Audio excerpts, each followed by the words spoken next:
গত সংসদে গত 2 দিন আগে বিদ্যুৎ জ্বালানি ও খনিজ সম্পদ মন্ত্রী বলেছিলেন যে কোনো জ্বালানি সংকট নেই এবং সবাই যারা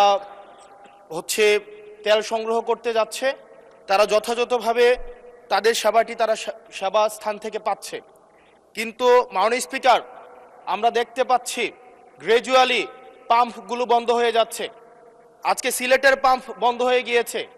আমরা দেখছি যে রাস্তাতে লাইনের গাড়ির দীর্ঘ সারি এবং আমরা বারবার করে দেখতে পাচ্ছি যে সবাই প্রত্যাশিত সেবা পাচ্ছে না এবং কিন্তু দুঃখজনক বিষয় সরকার এই বিষয়টি এড়িয়ে যাচ্ছে এবং মন্ত্রী এই প্রবলেমটি অ্যাকনোলেজ করার পরিবর্তে মন্ত্রী আগের মতো আমরা যেভাবে অ্যাভয়েড অফ প্রবলেম মাননীয় সদস্য প্রশ্ন করুন প্রবলেম যেভাবে আমরা অ্যাভয়েড করে যেতাম, মন্ত্রীদের মধ্যে এক ধরনের প্রবণতা দেখা যাচ্ছে যে তারা প্রবলেম অ্যাভয়েড করছে।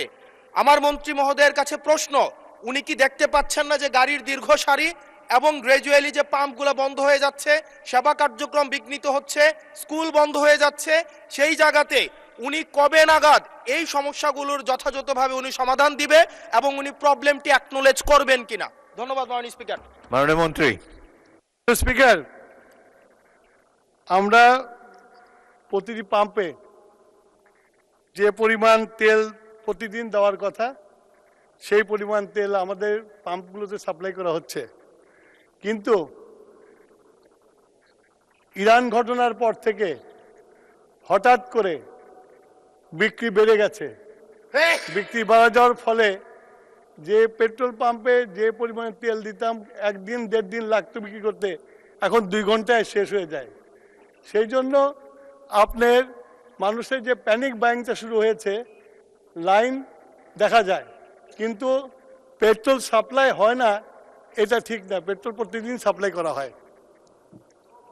ধন্যবাদ মাননীয় স্পিকার।